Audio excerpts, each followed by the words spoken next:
programa de hoje, vamos conhecer o lado lúdico do empreendedorismo com chás. A origem da bebida não tem documentação histórica, mas acredita-se que o costume de usar plantas para saborizar a água tenha surgido há mais de 2.700 anos antes de Cristo. A figura mítica do imperador chinês Shennong teria descoberto o chá quando os ventos da primavera acidentalmente derrubaram as folhas de uma árvore silvestre sobre a água em fervura. A bebida então se popularizou na China e, a partir da Rota da Seda, se espalhou para o mundo todo. Então vamos conferir agora os detalhes da origem do chá e como empreender nesse ramo.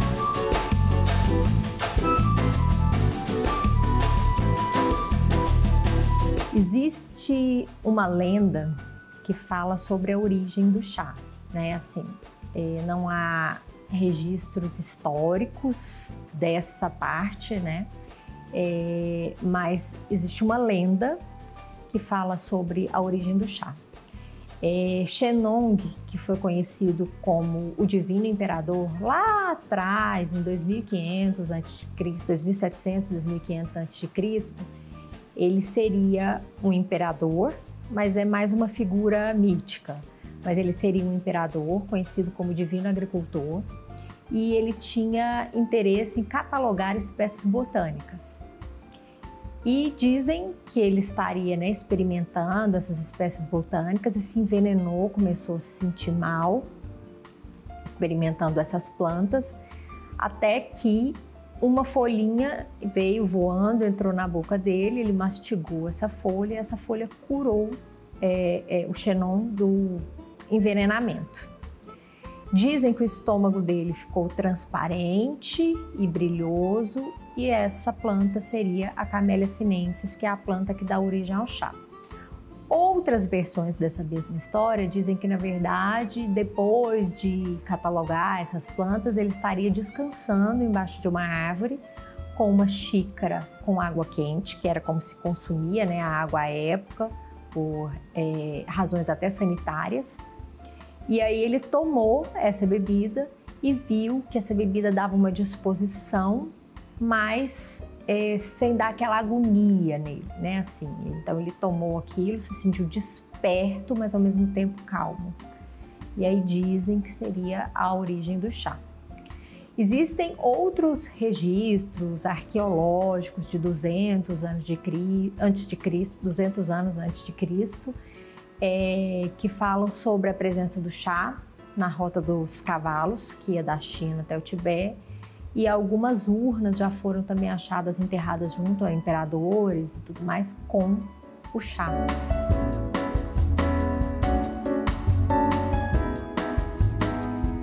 Os registros dizem que o chá consumido como a gente consome hoje em dia, né, em infusão, a folha, ele surgiu na China. Existe primeiramente uma história que remete a um personagem mítico, que é o Shennong.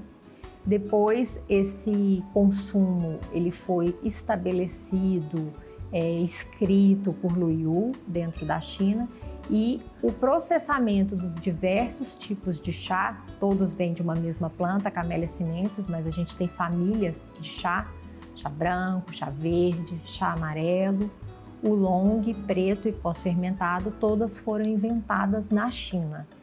Então, assim, por mais que a gente não tenha, quando a gente fala de 2.500 anos, 2.700 anos antes de Cristo, a configuração geográfica que a gente tem hoje, quando a gente fala de consumo de chá, a gente tem que ele surgiu na China, né? Ou nos reinos que estavam ali, não exatamente na configuração geográfica que a gente tem hoje, mas na China.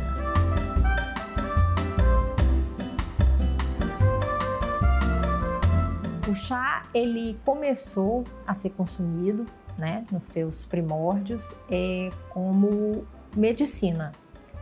Ele foi consumido a partir dos benefícios que ele tinha para a saúde, né, esse uso medicinal. Depois ele foi integrado à culinária.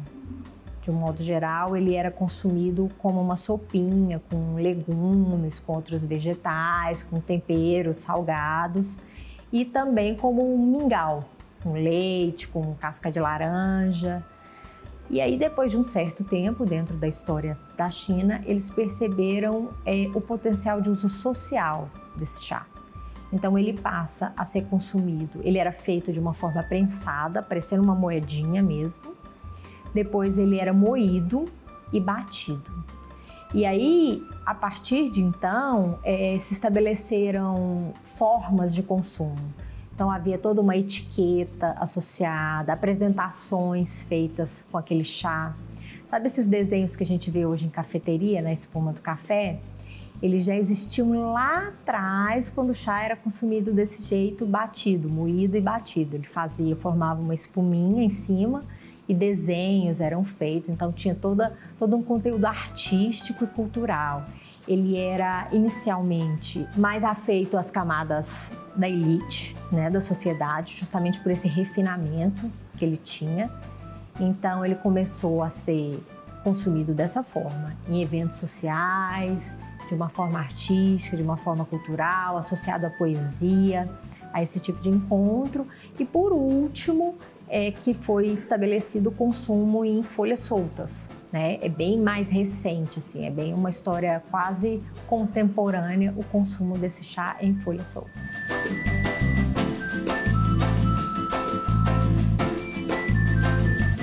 Sou Daniele Paula de Oliveira Mangarotti, sommelier de chás e tea blender.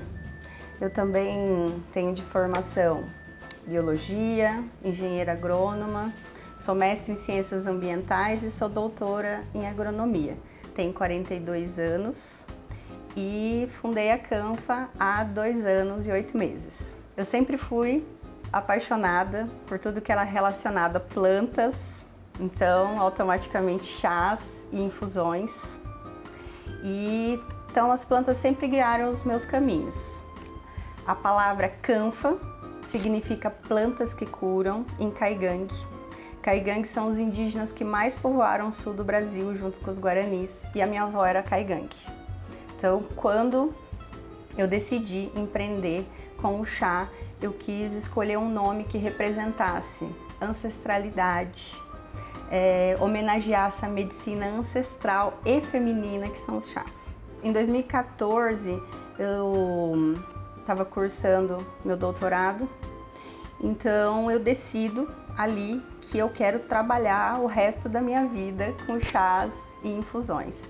E eu vou me aprofundar fazendo o curso de sommelier de chá, de tea blender, e vou começar a fazer assim, mas muito caseiro, ali em casa, eu mesmo testando muitas coisas, até que em 2018 eu realmente faço tudo da maneira correta.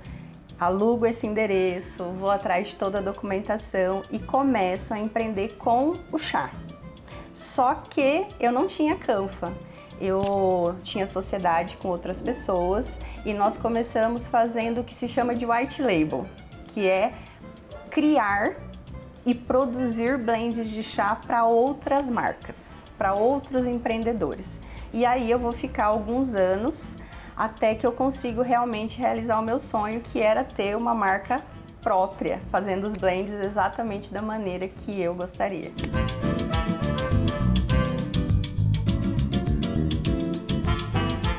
Hoje a Canfa tem 27 tipos de blends. A gente divide isso em 2 linhas.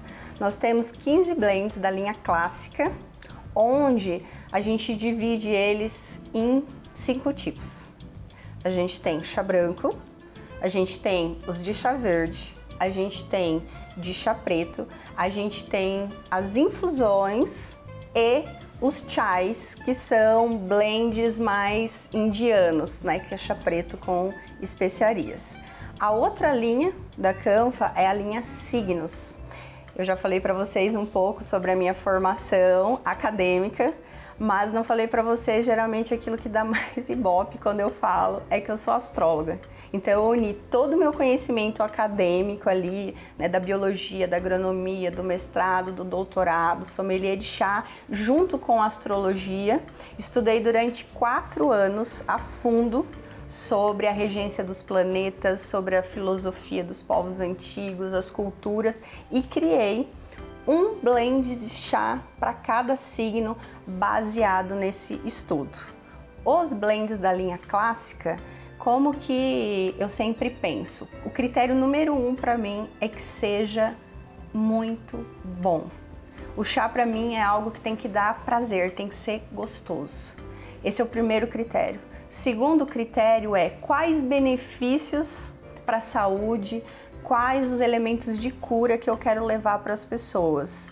Então esse é um critério para mim tudo muito importante. E o terceiro também, que todo tea blender ama, é a beleza do blend.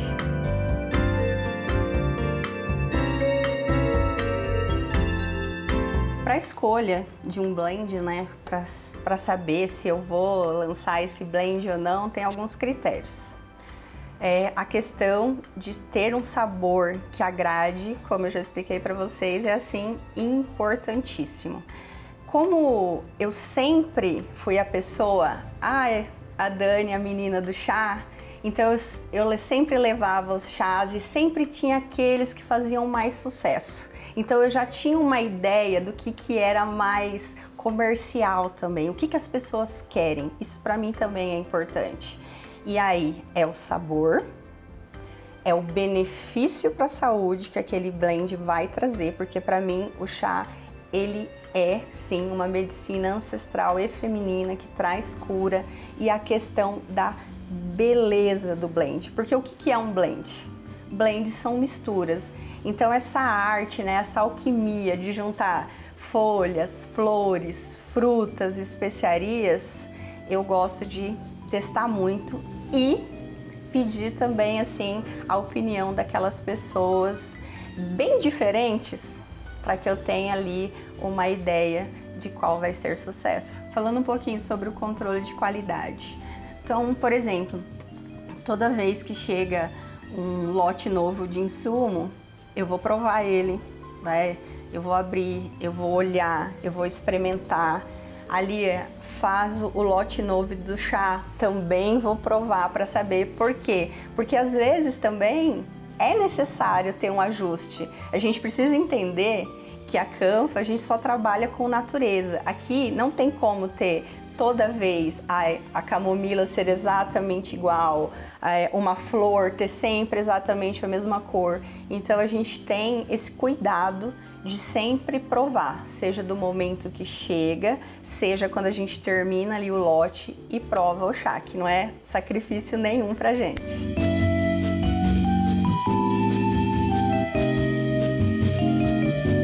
Como que a gente determina a qualidade? Muita gente me pergunta isso, e aí eu sempre brinco nos workshops, eu falo, confie nos seus instintos.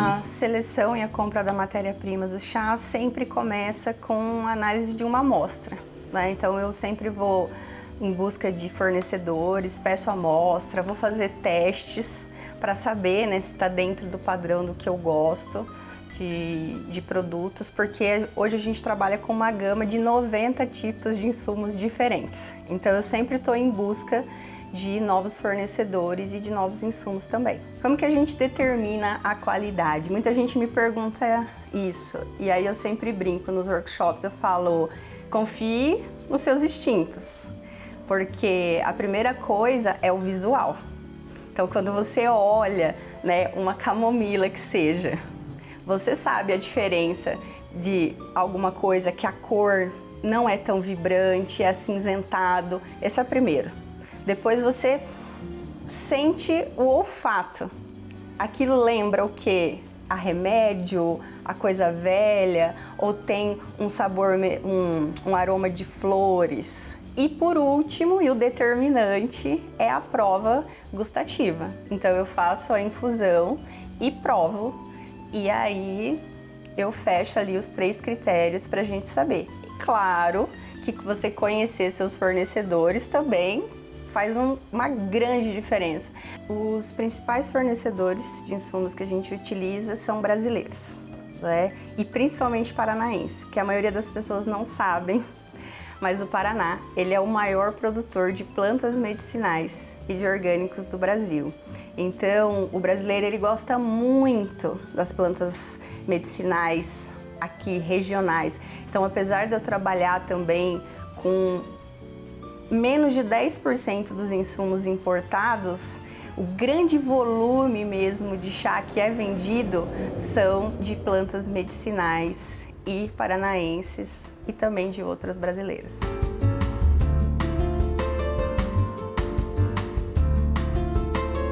A sazonalidade das compras, ela é semanal, tá? Todas as semanas nós temos que comprar e repor insumos. Por quê? Primeiro que a gente não trabalha com grandes estoques. E a grande maioria das plantas, elas são assim produzidas ao longo do ano. Então eu vou dar o exemplo da erva mate, que é um dos insumos que eu mais compro. O mate, apesar dele ter um período ideal de colheita de 5 meses no ano, é uma planta que permite ser colhida o ano todo e tem uma alta demanda também, né? E aí o que acontece? Eu prefiro comprar mensalmente ou no máximo a cada 3 meses o estoque necessário. Por quê? Porque eles colhem e tem tanto para fazer ele verde, que não precisa tostar, quanto pode tostar para fazer o mate tostado, que é o chá mais brasileiro, né, que existe. Todo mundo já tomou mate. E aí eu sempre tenho o mate mais fresco possível.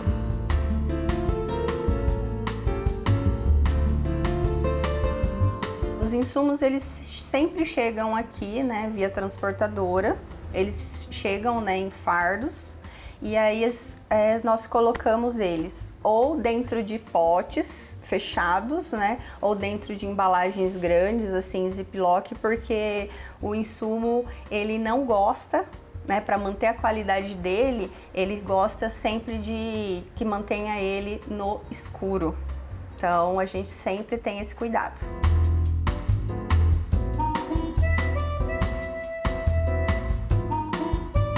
Sobre os tipos de embalagem que a gente trabalha, todos os fornecedores são de fora e nós trabalhamos para o consumidor final e para o atacado.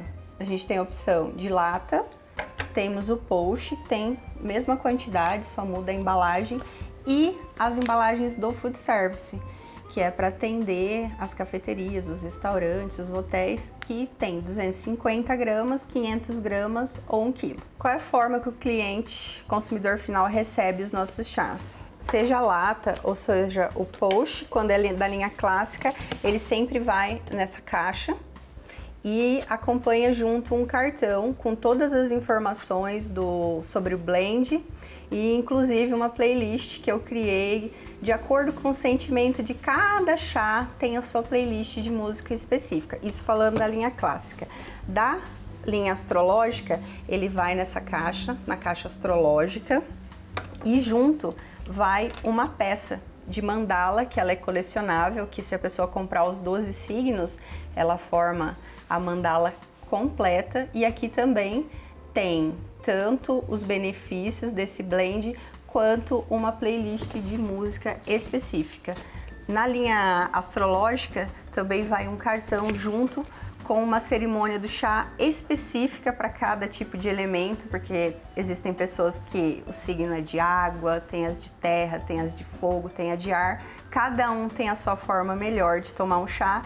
E do outro lado desse cartão vai uma mentalização para que a pessoa faça tomando chá.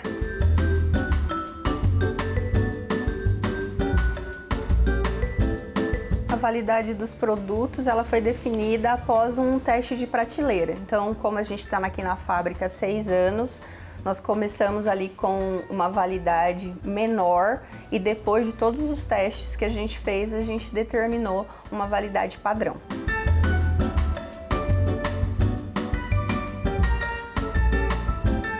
Então, falando um pouco sobre como começou, né, a questão da produção da Canfa, a gente começa atendendo apenas no e-commerce, consumidor final, porque era pandemia, né? Não tinha outra forma.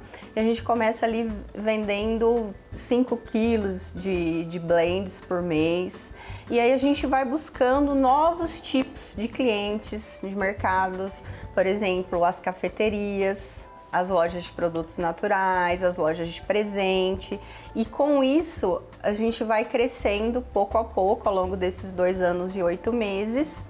E hoje, como a gente atende o consumidor final através do site, a gente tem a parte do atacado que atende os lojistas, né, essas lojas de presente, floriculturas, lojas místicas, e a parte do food service, que atende cafeteria, restaurante, padaria, confeitaria, spa, hotel.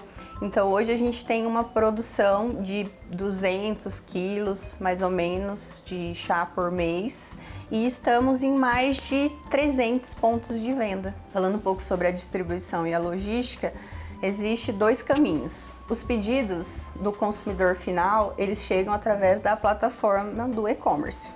Então, ali mesmo, o sistema mostra pra gente qual foi o frete que o consumidor escolheu, porque ele vai escolher de acordo com o valor, de acordo com a pressa que ele tem de receber.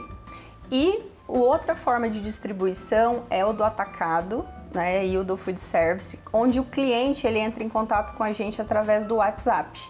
Então, quando a gente fecha o pedido, nós fazemos uma cotação para ver qual é ali a transportadora ou a forma que o correio entrega, depende do estado, e informa para o cliente, e ele escolhe qual a forma que ele quer receber, se é por transportadora, se é por correio. Caso o cliente queira, né, devolver o produto, o que é raríssimo de acontecer, a gente emite uma etiqueta reversa do correio, né, para a pessoa colocar, e o chá volta pra gente e automaticamente a gente devolve o dinheiro que a pessoa pagou.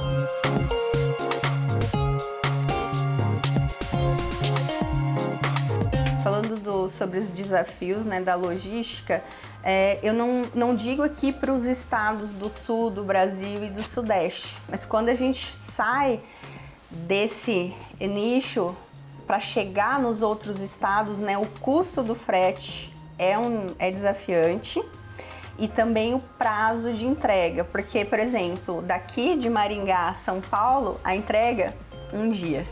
Agora, para quem mora lá no Nordeste, se for prazo normal, sem pagar um Sedex, que é muito caro, vai demorar ali 10 dias para a pessoa. Então, isso é um desafio ainda para a gente.